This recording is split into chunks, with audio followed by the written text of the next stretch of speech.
भारत और पाकिस्तान के बीच मई 1999 में शुरू हुई कारगिल की जंग को 2 महीने बीत चुके थे। हर गुजरते दिन के साथ जंग और भी भयानक होती जा रही थी। कारगिल की ऊंची चोटियों पर कब्जा जमाए बैठे पाकिस्तानी सैनिकों को इंडियन आर्मी मुंह तोड़ जवाब दे रही थी। तोलोलिंग जैसी 16,000 फीट ऊंची चोटी से दुश्मन को पीछे खदेड़कर भारतीय सेना ने दिखा दिया था कि भारत की सरहद पर आंख उठाकर देखने वालों का क्या हश्र होता है। लेकिन 50 दिन से ज्यादा बीत जाने के बाद भी दुश्मन के पैर अब भी टाइगर हिल और .4875 जैसी रणनीतिक चोटियों पर जमे हुए थे। दुश्मन इन ऊंचाइयों से नेशनल हाईवे 1A पर लगातार फायरिंग कर भारतीय सेना की सप्लाई लाइंस, मूवमेंट और ऑपरेशंस को रोकने की लगातार कोशिश कर रहा था। कारगिल युद्ध में जीत का झंडा गाड़ने के लिए टाइगर हिल और .4875 को फिर से अपने कंट्रोल में करना बेहद जरूरी था। लेकिन यहाँ हालात बेहद मुश्किल थे। भारतीय जवानों के दुश्मन सिर्फ 17,000 फीट की ऊंचाई पर बैठे पाकिस्तानी घुसपैठिए नहीं थे, बल्कि उस ऊंचाई तक चढ़ने के लिए 80-90 डिग्री की खड़ी और नुकीले पत्थरों वाली पहाड़ियां भी एक बड़ा चैलेंज थी, जिन पर जवानों को भारी भरकम हथियारों को अपनी पीठ पर लाद कर हड्डी जमा देने वाली ठंड में चढ़ना था। लेकिन लाख मुश्किलों के बाद भी भारतीय जवान पूरी बहादुरी से अपने मिशन में लगे हुए थे। टाइगर हिल और .4875 की लड़ाई में भारतीय सेना ने धैर्य, साहस और बलिदान की वो मिसाल कायम की कि ये अमर गाथा बनकर हमेशा हमेशा के लिए इतिहास के पन्नों पर दर्ज हो गई। जहां 19 साल का एक ग्रेनेडियर 1000 फीट की बर्फ से ढकी वर्टिकल क्लिफ पर चढ़ गया और 15 गोलियां लगने के बाद भी उसने टाइगर हिल की चोटी पर अकेले ही 7 पाकिस्तानी सैनिकों को ढेर कर दिया, तो वहीं 24 साल का एक ऐसा बहादुर कैप्टन था जो इतनी बहादुरी से लड़ा कि .4875 उसके नाम से जाना जाने लगा। भारतीय जवानों ने 17,000 फीट की ऊंचाई पर पाकिस्तान की सेना का वो हश्र किया कि रेडियो पर पाकिस्तान के सैनिक अपनी ही सेना से चीखते हुए बोले, खुदा के वास्ते हमें बचाओ, भारतीय फौज हम पर कहर बरसा रही है। टाइगर हिल और .4875 की लड़ाई कितनी जरूरी और निर्णायक थी, इसका अंदाजा इसी बात से लगाया जा सकता है कि कारगिल वॉर के बाद दिए गए 4 परमवीर चक्र में से 3 सिर्फ इन्हीं 2 चोटियों की लड़ाई के लिए दिए गए थे। आइए जानते हैं कारगिल की इन 2 ऐतिहासिक लड़ाइयों की पूरी कहानी, जिन्हें जीतकर भारत ने कारगिल वॉर में पाकिस्तान को घुटने टेकने पर मजबूर कर दिया था। What you heard right behind you was the sound of Bofors guns directly targeting the top of Tiger Hill, the prelude to the final assault. 18 grenadiers ने टाइगर हिल पर ही नहीं बल्कि तोलोलिंग और हम्प जैसी कठिन चोटियों और पहाड़ियों पर अपना परचम लहराया। The victory at Tiger Hill that proved to be a turning point in the Kargil war.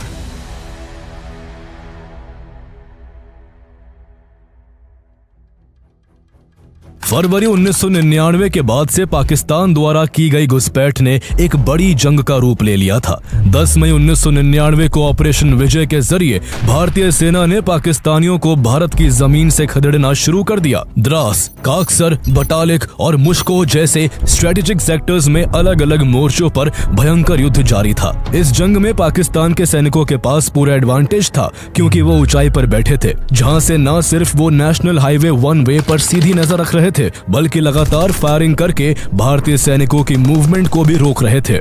ऐसे मुश्किल हालात में भी भारतीय जवानों ने बहादुरी से लड़ाई लड़ी और 13 जून 1999 को भारतीय सेना ने तोलोलिंग टॉप से पाकिस्तानियों को खदेड़ दिया। तोलोलिंग टॉप की ये जीत भारत का पहला बड़ा ब्रेक थ्रू थी, लेकिन असली चुनौतियां अभी बाकी थी। इंडियन आर्मी को दुश्मन की कमर तोड़ने के लिए टाइगर हिल और .4875 जैसी स्ट्रेटेजिकली क्रिटिकल पीक्स को रिकैप्चर करना बेहद जरूरी था। जब तक इन चोटियों पर से दुश्मन को हटाया नहीं जाता, तब तक उसके पैर भारत की जमीन पर मजबूती से जमे रहते। लेकिन इन दोनों पीक से पहले एक और पीक पॉइंट 5140 था, जिससे हासिल किए बिना टाइगर हिल और .4875 की राह बेहद मुश्किल थी। .5140 करीब 17,000 फीट की ऊंचाई पर तोलोलिंग के नॉर्थ में सिर्फ 1.5 किलोमीटर दूर मौजूद है। पाकिस्तानी सेना द्वारा कैप्चर की गई ये तोलोलिंग कॉम्प्लेक्स की सबसे ऊंची चोटी थी। इस पोस्ट की अहमियत का अंदाजा इसी बात से लगाया जा सकता है कि जब 26 मई को इंडियन एयरफोर्स ने ऑपरेशन सफेद सागर लॉन्च किया तो अगले ही दिन 27 मई को आईएएफ के 2 मिग फाइटर जेट्स और 28 मई को एक MI-17 हेलीकॉप्टर को पाकिस्तानी सेना ने स्टिंगर मिसाइल से मार गिराया। ये हमले 0.5140 से ही किए गए थे। 0.5140 द्रास रीजन के सबसे खतरनाक और सबसे ज्यादा फोर्टिफाइड चोटियों में से एक था। यहाँ से दुश्मन को खदेड़ने की जिम्मेदारी 13 जम्मू एंड कश्मीर राइफल्स को दी जाती है, जिसकी अगुवाई लेफ्टिनेंट कर्नल योगेश कुमार जोशी कर रहे थे। उन्होंने इसे जीतने की जिम्मेदारी 13 जम्मू एंड कश्मीर राइफल्स की 2 कंपनी ब्रावो और डेल्टा को दी।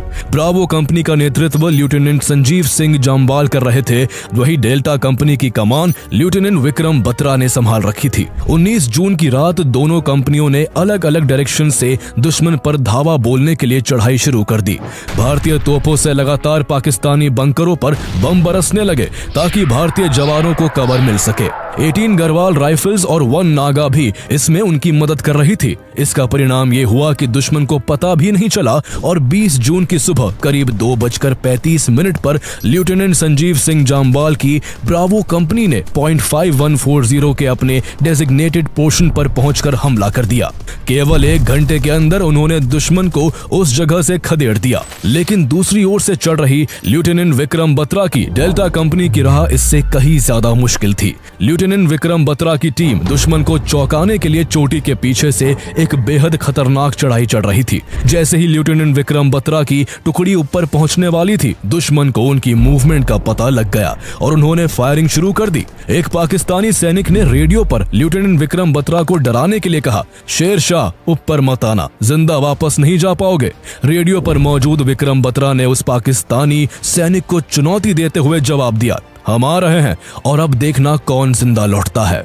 20 जून की सुबह 3:30 बजे सभी चुनौतियों को पार करते हुए लेफ्टिनेंट विक्रम बत्रा और उनके 5 साथी टॉप तक पहुंच गए। उन्होंने अपनी रेजिमेंट का युद्ध नारा दुर्गा माता की जय लगाया और दुश्मन की मशीन गन पोस्ट पर 2 ग्रेनेड फेंक मारे। चौकी तुरंत आग का गोला बन गई। इसके बाद लेफ्टिनेंट विक्रम बत्रा ने अकेले ही 3 पाकिस्तानी सैनिकों को क्लोज कॉम्बैट में मार गिराया। उनकी बहादुरी के आगे दुश्मन या तो ढेर हो गए या भाग निकले और इसी के साथ 20 जून 1999 को सुबह 4:35 पर 0.5140 को पूरी तरह कैप्चर कर लिया गया। लेफ्टिनेंट विक्रम बत्रा ने गर्व के साथ रेडियो पर इस जीत की खबर अपने कमांडर को सक्सेस कोड के जरिए देते हुए कहा, ये दिल मांगे मोर। ये लेफ्टिनेंट विक्रम बत्रा और लेफ्टिनेंट संजीव सिंह जाम्बाल की लीडरशिप का ही कमाल था कि इस हमले में उनकी कंपनी का एक भी जवान शहीद नहीं हुआ। लेफ्टिनेंट विक्रम बत्रा की वीरता को देखते हुए उनको फील्ड प्रमोशन देकर कैप्टन बना दिया गया। उनकी बहादुरी के चर्चे पूरे देश में थे और उस वक्त सभी की टीवी स्क्रीन पर सिर्फ विक्रम बत्रा का नाम चमक रहा था। 0.5140 को कैप्चर कर लेने के बाद भारतीय सेना के लिए आगे की जीत के रास्ते खुल गए। भारतीय सेना अब अनस्टॉपेबल बन चुकी थी। 29 जून को 0.4700 और 3 पिंपल कॉम्प्लेक्स को भी भारतीय जाबाजों ने दुश्मन से छीनकर वहां भारतीय तिरंगा लहरा दिया। अब बारी टाइगर हिल की थी, जो इस जंग का सबसे बड़ा प्रतीक बन चुका था। लगभग 17,000 फीट ऊंचा टाइगर हिल द्रास वैली के ऊपर यूं खड़ा रहता है जैसे वो किसी शहर का वॉच टावर हो। इस जंग में यह तय था कि जिसके पास भी ये चोटी रहेगी उसका ही पूरे इलाके पर दबदबा होगा। यही वजह थी कि टाइगर हिल दोनों देशों के लिए स्ट्रेटेजिक सुप्रीमेसी का सिंबल बन गया था। जितनी ज्यादा इसकी इंपॉर्टेंस थी, इसे जीतना भी उतना ही चैलेंजिंग था। टाइगर हिल कारगिल वॉर में भारत के लिए सबसे मुश्किल चुनौती बना हुआ था। यहाँ पाकिस्तान आर्मी की 12 नॉर्दर्न लाइट इन्फेंट्री की बहुत मजबूत पकड़ थी। टाइगर हिल को जीतने की लड़ाई मई के दूसरे हफ्ते में ही शुरू हो गई थी। इस मिशन की पहली जिम्मेदारी 8 सिख बटालियन को दी गई थी, जिसकी अगुवाई कर्नल SP सिंह कर रहे थे। 8 सिख जो उस समय उधमपुर से कश्मीर वैली की ओर बढ़ रही थी, उसे द्रास रीडायरेक्ट कर दिया गया। मगर उस समय यूनिट के पास ना तो इस लड़ाई के लिए उतनी तैयारी थी और ना ही उनके पास बर्फ से बचने के लिए प्रॉपर कपड़े थे। उनको सीधे टाइगर हिल के मोर्चे पर उतार दिया गया। सिचुएशन बेहद टेंस थी, यहाँ तक कि कम्युनिकेशन और कमांड कंट्रोल तक में दिक्कत आने लगी और नतीजा ये हुआ कि पहली ही कोशिश में यूनिट को भारी नुकसान उठाना पड़ा। इसके बाद यूनिट को टाइगर हिल के साउथ ईस्ट में कुछ स्ट्रेटेजिक पोजीशंस और नॉर्थ में परियों का तालाब की तरफ भेजा गया। चारों ओर ग्लेशियर और बर्फ का सन्नाटा पसरा हुआ था, लेकिन जैसे ही जवान परियों का तालाब के पास पहुंचे, दुश्मन पहले से घात लगाए बैठा था और उसने तुरंत 8 सिख के जवानों पर अंधाधुंध फायरिंग शुरू कर दी। ये झड़प देर रात तक जारी रही और इसमें भारतीय सेना को काफी नुकसान झेलना पड़ा। इस मिशन में लेफ्टिनेंट कनाड भट्टाचार्य समेत कई जवान लापता हो गए, जिनके मृत शरीर काफी वक्त के बाद मिल पाए थे। इसके बाद कई हफ्तों तक टाइगर हिल पर दोबारा कोई बड़ा हमला नहीं किया गया। भारतीय सेना को टाइगर हिल की इस लड़ाई में थोड़ी राहत तब मिली जब 24 जून को इंडियन एयरफोर्स ने लेजर गाइडेड बॉम्ब्स का इस्तेमाल करते हुए टाइगर हिल पर हमला किया, जिसमें कई पाकिस्तानी बंकर तबाह हो गए और कई सैनिक मारे गए। ऐसा ही एक हमला एयरफोर्स ने टाइगर हिल पर 2 और 3 जुलाई के दौरान किया। एयरफोर्स के इन हमलों से अब टाइगर हिल पर इन्फेंट्री असॉल्ट की राह खुल गई थी। इस वक्त तक भारतीय सेना तोलोलिंग, .5140, .4700 और फिर 3 पिंपल कॉम्प्लेक्स को जीत चुकी थी, इसलिए जवानों का हौसला अब आसमान छू रहा था। ऐसे में टाइगर हिल को वापस लेने का फाइनल प्लान बनाया गया। इस बार टाइगर हिल के ऑपरेशंस की कमान 192 माउंटेन ब्रिगेड को सौंपी गई। ब्रिगेडियर MPS बाजवा, जो इस ब्रिगेड के कमांडर थे, उन्होंने 8 सिख के साथ इस मिशन से 18 ग्रेनेडियर्स को भी जोड़ दिया। 18 ग्रेनेडियर्स पहले ही तोलोलिंग को जीतने में अहम भूमिका निभा चुकी थी, इसलिए उसके जवानों के हौसले बुलंदी पर थे।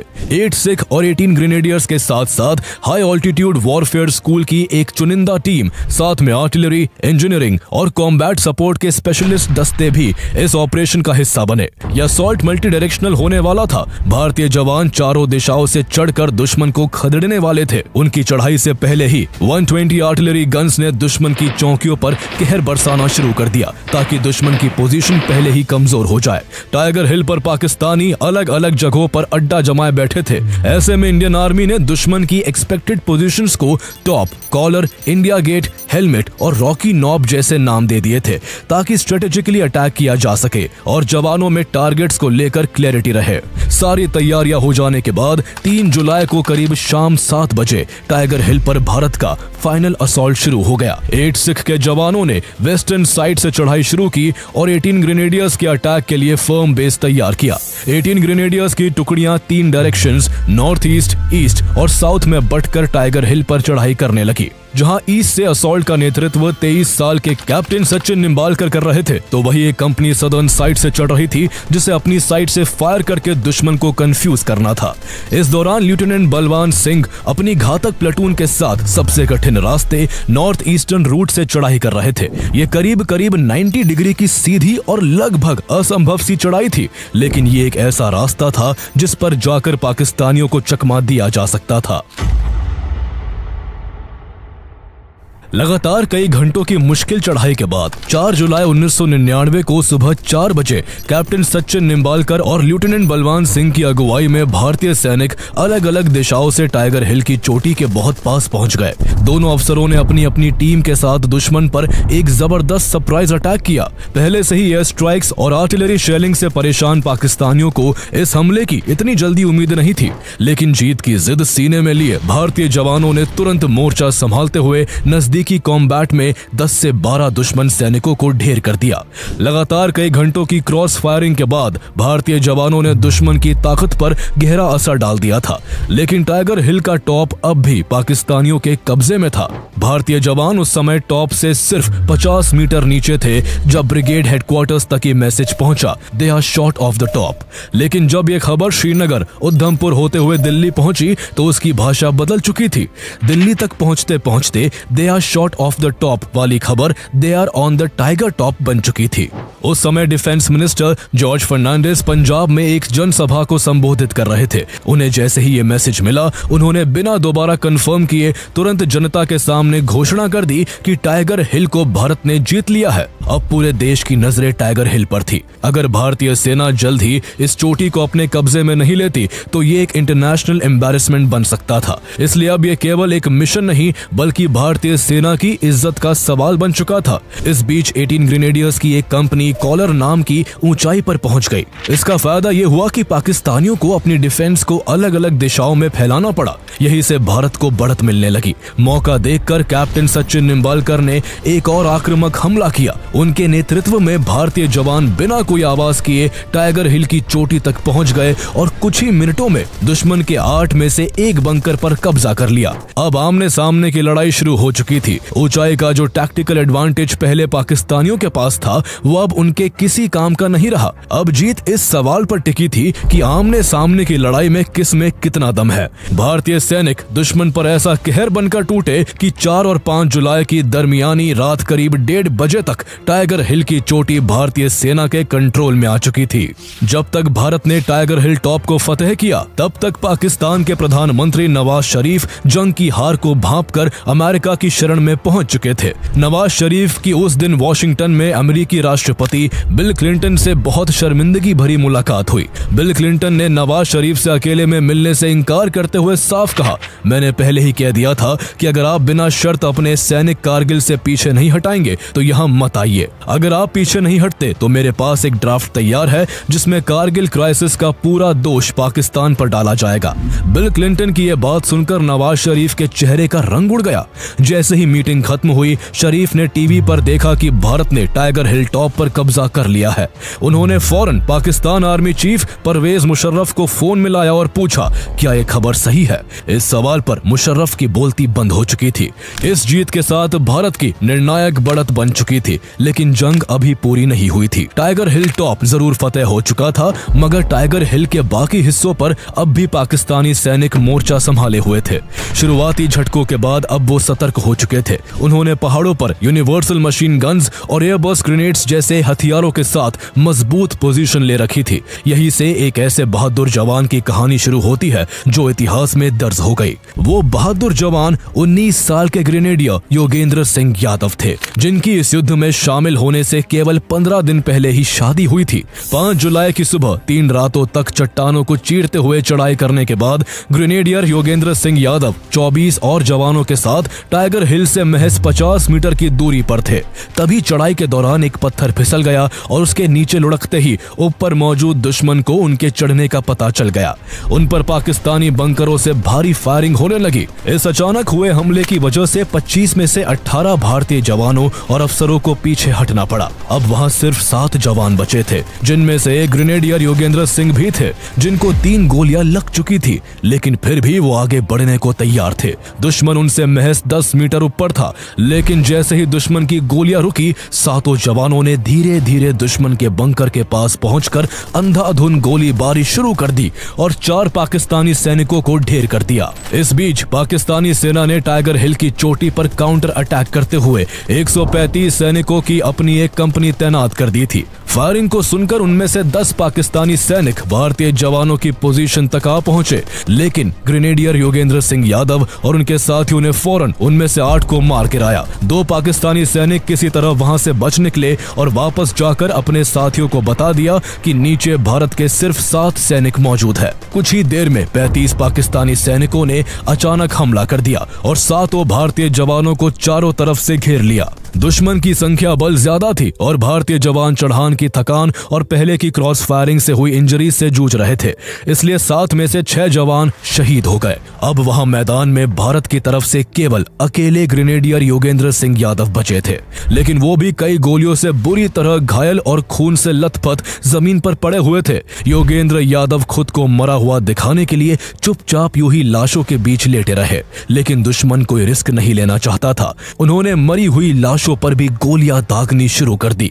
योगेंद्र के शरीर में पहले ही 15 गोलियां लग चुकी थी। उन्होंने अपनी आंखें बंद कर ली, जैसे वो मौत का इंतजार कर रहे हो। इसी बीच एक पाकिस्तानी सैनिक उनके पास आया और उनके सीने पर गोली मारकर आगे बढ़ गया। लेकिन उस दिन किस्मत ग्रेनेडियर योगेंद्र सिंह यादव के साथ थी। जो गोली उनके सीने पर मारी गई थी वो उनके पर्स में रखे कुछ सिक्कों से टकरा गई और उनकी जान बच गई। इसके बाद योगेंद्र यादव ने हिम्मत जुटाई, ग्रेनेड निकाला और उसकी पिन हटाकर आगे बढ़ रहे पाकिस्तानी सैनिकों पर फेंक दिया। ग्रेनेड सीधा एक सैनिक के हेलमेट पर गिरा और उसके चीथड़े उड़ गए। इसके बाद योगेंद्र यादव ने एक मरे हुए पाकिस्तानी सैनिक के पास पड़ी पिका राइफल उठाई और बाकी के पाकिस्तानियों पर अंधाधुंध फायरिंग कर 5 पाकिस्तानी सैनिकों को मौत के घाट उतार दिया। तभी योगेंद्र यादव ने सुना कि पाकिस्तानी वायरलेस पर अपने सैनिकों से कह रहे थे कि यहां से पीछे हटो और 500 मीटर नीचे भारत के MMG बेस पर हमला करो। तब तक योगेंद्र यादव का बहुत खून बह चुका था और उनके लिए होश में बने रहना भी मुश्किल हो रहा था, लेकिन उन्हें किसी भी कीमत पर यह जानकारी अपने सीनियर्स तक पहुंचानी थी। तभी उनकी नजर पास ही बह रहे एक नाले पर पड़ी। वो खुद को खींचते हुए उस नाले तक ले गए और उसमें कूद गए। सिर्फ 5 मिनट में वो बहते हुए करीब 400 मीटर नीचे आ गए। नीचे मौजूद भारतीय सैनिकों ने उन्हें नाले से बाहर निकाल लिया। उस समय तक उनका इतना खून बह चुका था कि उन्हें कुछ दिखाई तक नहीं दे रहा था। फिर भी जब उनके कमांडिंग ऑफिसर कर्नल खुशहाल ठाकुर ने पूछा, क्या तुम मुझे पहचानते हो, तो ग्रेनेडियर योगेंद्र सिंह यादव ने टूटती आवाज में जवाब दिया, साहब मैं आपकी आवाज पहचानता हूँ, जय हिंद साहब। इसके बाद उन्होंने कर्नल खुशहाल ठाकुर को बताया कि टाइगर हिल की चोटी से निकलकर दुश्मन अब इंडियन MMG बेस पर हमला करने वाले हैं। ये खबर सुनते ही सेना ने चार्ली और डेल्टा कंपनी को टाइगर हिल टॉप की तरफ भेजा और ब्रावो कंपनी को तुरंत अलर्ट कर MMG बेस की सुरक्षा के लिए तैनात कर दिया। कुछ ही मिनटों बाद पाकिस्तानी सैनिकों ने MMG बेस पर हमला किया, लेकिन पूरी जानकारी होने के कारण भारत की जवाबी कार्रवाई इतनी सटीक थी कि सभी पाकिस्तानी सैनिक मारे गए। इसी बीच चार्ली और डेल्टा कंपनी ने भी आगे बढ़कर टाइगर हिल टॉप पर अपने पैर मजबूती से जमा लिए और दुश्मन की पोजीशन को पूरी तरह साफ कर दिया। ग्रेनेडियर योगेंद्र सिंह यादव की वीरता के लिए उन्हें बाद में भारत के सर्वोच्च सैन्य सम्मान परमवीर चक्र से सम्मानित किया गया। इस दौरान 8 सिख के जवान वेस्टर्न साइड पर दुश्मन से भिड़े हुए थे। 5 जुलाई की सुबह तक मेजर रविंद्र परमार की कंपनी ने टाइगर हिल के इंडिया गेट और हेलमेट जैसे अहम ठिकानों पर कब्जा जमा लिया था। लेकिन इस जीत के लिए लेफ्टिनेंट RK सहरावत के नेतृत्व में आगे बढ़ रही टुकड़ी को काफी नुकसान उठाना पड़ा था। उनके साथ ही दुश्मन के 2 मजबूत ठिकानों कॉलर और रॉकी नॉप के बीच फंस चुके थे। दुश्मन का कभी भी एक बड़ा पलटवार हो सकता था, लेकिन भारतीय सिख सैनिकों ने सारागढ़ी के बलिदान को याद किया और ठान लिया कि चाहे सभी कटकर गिर जाए लेकिन पोस्ट नहीं छोड़ेंगे। इसी बीच दुश्मन ने 3 दिशाओं से हमला शुरू किया। 15 घुसपैठिए नायब सूबेदार करनैल सिंह की अगुवाई वाली पोस्ट की ओर भी बढ़े। करनैल सिंह ने गंभीर रूप से घायल होने के बाद भी जो बोले सोनिहाल सत श्री अकाल का जयकारा लगाते हुए अपने साथियों के साथ दुश्मन पर धावा बोल दिया। उन्होंने अकेले ही 4 पाकिस्तानी सैनिकों को मिट्टी में मिला दिया। ये हमला इतना जोरदार था कि दुश्मन को पीछे हटना पड़ा, लेकिन इस बीच भारत के वीर सपूत नायब सूबेदार करनैल सिंह देश की रक्षा करते हुए वीर गति को प्राप्त हो गए। उनके साहस, संकल्प और बेजोड़ नेतृत्व के लिए उनको मरणोपरांत वीर चक्र से सम्मानित किया गया। 8 जुलाई तक पूरा का पूरा टाइगर हिल कॉम्प्लेक्स भारत के पास आ गया। पाकिस्तानी अपने मरे हुए साथियों की लाशें, हथियार और गोला बारूद वहीं छोड़कर भाग खड़े हुए थे। 8 जुलाई की सुबह ही भारतीय जवानों ने टाइगर हिल की चोटियों पर भारत का विजय तिरंगा फहरा दिया। पूर्व सेना अध्यक्ष जनरल शंकर रॉय चौधरी ने टाइगर हिल की जीत को भारतीय सेना के लिए बांग्लादेश युद्ध के बाद की सबसे बड़ी जीत बताया। ये सिर्फ किसी पहाड़ की लड़ाई नहीं थी, बल्कि ये कारगिल की सबसे सिंबॉलिक बैटल थी, जिसे हारकर पाकिस्तान अब जंग के मैदान में रेंगने लगा था। टाइगर हिल की जीत के बाद कारगिल युद्ध अब अपने आखिरी और सबसे निर्णायक फेज में एंटर कर चुका था। अब भारतीय सेना का ध्यान पॉइंट 4875 को जीतने पर था। ये इलाका टैक्टिकली पूरे सेक्टर का सबसे अहम हिस्सा था। अगर ये दुश्मन के कब्जे में रहता तो श्रीनगर लेह हाईवे लगातार पाकिस्तानी आर्टिलरी की रेंज में बना रहता। इस पॉइंट को क्लियर करने की जिम्मेदारी ब्रिगेडियर रमेश कक्कर के नेतृत्व में 79 माउंटेन ब्रिगेड को दी गई। 79 माउंटेन ब्रिगेड ने इस मिशन से 13 जम्मू एंड कश्मीर राइफल्स को जोड़ा, जिसने इससे पहले 20 जून को .5140 को जीतकर अपना पराक्रम साबित कर दिया था। उस लड़ाई में विक्रम बत्रा देश के हीरो बन चुके थे। इस ऑपरेशन में 13 जम्मू एंड कश्मीर राइफल्स के साथ साथ 17 जाट के जवान भी सबसे अहम भूमिका में थे। इन दोनों बटालियंस को भरपूर आर्टिलरी सपोर्ट के साथ साथ 2 नागा, 12 मेहर और 21 पैरा SF की यूनिट्स का भी साथ था। .4875 कई सब पोस्ट से मिलकर बना था। इसमें well back, pimple 1, pimple 2, southern slope और फ्लैट टॉप जैसे हिस्से थे, जबकि इसकी नदर्न साइड पर ट्विन बम्स और सैडल जैसे एरिया भी थे। 4 जुलाई की रात 9 बजे भारी बोफोर्स बमबारी के बाद फाइनली यहां भारतीय सेना का हमला शुरू होता है। 5 जुलाई की सुबह 5 बजे तक मेजर RK सिंह के नेतृत्व में 17 जाट की A कंपनी और मेजर दीपक रामपाल के नेतृत्व में D कंपनी ने दुश्मन के जबरदस्त हमले के बाद भी वेल बैक और पिंपल 1 पर कब्जा कर लिया। इस ऑपरेशन में नायक बलवान सिंह दुश्मन को भारी नुकसान पहुंचाते हुए शहीद हो गए। 6 जुलाई की रात 17 जाट की चार्ली कंपनी, जिसका नेतृत्व मेजर रितेश शर्मा कर रहे थे, उन्होंने वेल बैक की दिशा से पिंपल 2 पर हमला बोला, लेकिन दुश्मन का डिफेंस बहुत मजबूत था। शुरुआती हमले में मेजर रितेश शर्मा बेहद गंभीर रूप से घायल हो गए थे, इसलिए उन्हें तुरंत पीछे भेजा गया और उनकी जगह कैप्टन अनुज नैयर ने संभाली, जिन्हें युद्ध के दौरान ही कैप्टन के पद पर प्रमोट किया गया था। कैप्टन अनुज नैयर ने अपने जवानों के साथ मिलकर दुश्मन के 4 बंकर्स को पॉइंट आउट किया, जो लगातार उनकी टुकड़ी पर मशीन गन से फायर कर रहे थे। कैप्टन नैयर ने रॉकेट लॉन्चर टीम को पोजीशन पर लगाया और खुद 2 जवानों के साथ आगे बढ़ गए। उन्होंने पहले बंकर में ग्रेनेड फेंककर उसे साफ किया और फिर बिना रुके दूसरे बंकर तक पहुंचे और वहां भी ग्रेनेड से दुश्मनों को मौत की नींद सुला दिया। इसी तरह उन्होंने दुश्मन के तीसरे बंकर को भी अपने जवानों के साथ मिलकर मिट्टी में मिला दिया, लेकिन चौथा बंकर क्लियर करते समय कैप्टन नैयर पर रॉकेट प्रोपेल ग्रेनेड से सीधा हमला हुआ और वो गंभीर रूप से घायल हो गए। बुरी तरह से इंजर्ड होने के बाद भी उन्होंने अपनी टुकड़ी का नेतृत्व जारी रखा। हालांकि उनको इतनी गहरी चोटें लगी थी कि वो दुश्मन से लड़ते हुए शहीद हो गए। उन्होंने इस पूरे मुकाबले में 9 पाकिस्तानी सैनिकों को मार गिराया था और 3 मीडियम मशीन गन बंकर्स को तबाह किया था। उनकी बहादुरी ने पूरी टुकड़ी को गर्व से भर दिया था। कैप्टन अनुज नैयर के साहस और बलिदान के लिए उन्हें मरणोपरांत महावीर चक्र से सम्मानित किया गया। कैप्टन नायर के शहीद होने के बाद कंपनी के artillery observation officer captain SB Ghildiyal ने कमान संभाली। कैप्टन घिल्डियाल ने शानदार नेतृत्व करते हुए कंपनी को पिंपल 2 पर विजय दिलाई। 8 जुलाई तक ये पूरा इलाका भारतीय सेना के नियंत्रण में आ चुका था। बाद में कैप्टन घिल्डियाल को उनकी बहादुरी के लिए वीर चक्र से नवाजा गया। जब 17 जाट के जवान अपना ऑपरेशन पूरा कर रहे थे, उस समय लेफ्टिनेंट कर्नल योगेश कुमार जोशी के नेतृत्व में 13 जम्मू एंड कश्मीर राइफल्स का .4875 के फ्लैट टॉप एरिया पर हमला जारी था। इस जगह पर मेजर S विजय भास्कर और मेजर गुरप्रीत सिंह ने अपनी अपनी टुकड़ी के साथ अलग अलग दिशाओं से हमला शुरू किया। इस दौरान राइफलमैन संजय कुमार, जो अटैकिंग कॉलम के लीडिंग स्काउट थे, उन्होंने बहुत बहादुरी से दुश्मन का मुकाबला किया। उन्होंने अकेले ही 3 पाकिस्तानी सैनिकों को नजदीकी हाथापाई में मार गिराया।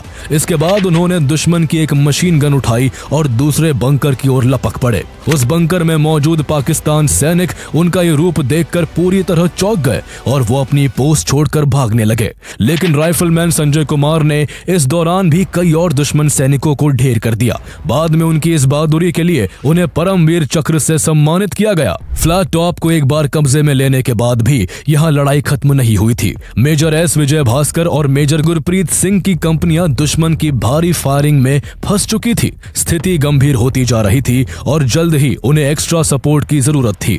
ऐसे में उन्हें सपोर्ट देने के लिए मेजर विकास वोहरा और कैप्टन विक्रम बत्रा की टुकड़ी को भेजा गया। 5 जुलाई तक जबरदस्त लड़ाई के बाद फ्लैट टॉप एक बार फिर भारतीय सेना के नियंत्रण में आ गया, लेकिन ये पोजीशन ऐसी थी कि इसको कब्जे में रखना इसे जीतने से भी ज्यादा मुश्किल था। पाकिस्तान इसे किसी भी हाल में छोड़ना नहीं चाहता था। यही वजह थी कि अगले दिन 6 जुलाई को दुश्मन ने इस एरिया पर फिर से भारी आर्टिलरी शेलिंग और मशीन गन से लगातार फायरिंग शुरू कर दी। रात भर दोनों तरफ से रॉकेट और ग्रेनेड चलते रहे।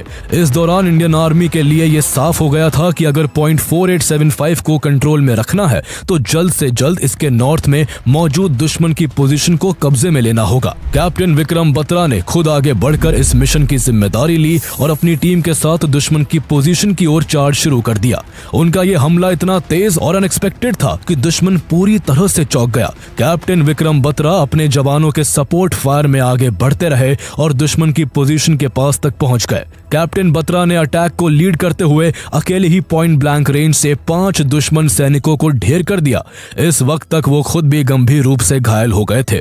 इसके बावजूद उन्होंने ग्रेनेड फेंककर दुश्मन की पोजीशन को तबाह कर दिया। अब तक पॉइंट 4875 पर युद्ध अपने चरम पर पहुंच चुका था। एक और जहां भारतीय जवान सामने की लड़ाई में दुश्मन के छक्के छुड़ा रहे थे, उसी समय बोफोर्स तोपें नीचे से दुश्मन पर लगातार गोले दाग रही थी। इनका इस्तेमाल इतना सटीक और जबरदस्त था कि पाकिस्तानी वायरलेस इंटरसेप्ट्स में लगातार एक ही आवाज सुनाई दे रही थी, हमें बचाओ, यहाँ पर कहर बरस रहा है। उन पर कहर ढाने का बचा कुचा काम कैप्टन विक्रम बत्रा और उनकी टुकड़ी कर रही थी। कैप्टन बत्रा जब दुश्मन की बाकी पोजीशंस पर पूरी तरह कब्जा करने की प्लानिंग कर रहे थे, तभी उन्होंने देखा कि उनके साथी लेफ्टिनेंट नवीन नागप्पा बुरी तरह जख्मी हो गए हैं और उन्हें अर्जेंट हेल्प की जरूरत है। जेसीओ रघुनाथ सिंह मदद के लिए आगे बढ़े, लेकिन कैप्टन बत्रा ने उन्हें रोक दिया। वहां दुश्मन की अंधाधुंध गोलीबारी हो रही थी, इसलिए कैप्टन विक्रम बत्रा ने उनसे कहा, आपके घर में बीवी बच्चे हैं, आप यही रहिए, ये मैं करूंगा। इसके बाद कैप्टन विक्रम बत्रा खुद बाहर निकले और दुश्मन की मशीन गन को चुप करवाने के लिए क्लिफ की दूसरी ओर से हमला कर 3 पाकिस्तानी सैनिकों को अकेले ही मार गिराया। वो लेफ्टिनेंट नवीन नागप्पा तक भी पहुंच गए और उन्होंने उनसे बस इतना कहा, डरना नहीं, मैं आ गया हूं। इसके बाद उन्होंने अपने साथी नवीन नागप्पा को तो सुरक्षित जगह तक पहुंचा दिया था, लेकिन इस बीच दुश्मन की गोली से वो खुद शहीद हो गए। उन्होंने जब अपना दम तोड़ा, तब उनकी जुबान पर उनकी रेजिमेंट का युद्ध नारा था, दुर्गा माता की जय। जैसे ही जवानों को पता चला कि कैप्टन विक्रम बत्रा शहीद हो गए हैं, उनकी कंपनी ने गुस्से और जोश में दुश्मन के सारे बंकर्स तबाह कर दिए। मेजर विकास वोहरा की डेल्टा कंपनी ने भी इसी मोमेंटम के साथ ब्रॉड डे लाइट में हमला किया और पूरे इलाके पर कब्जा कर लिया।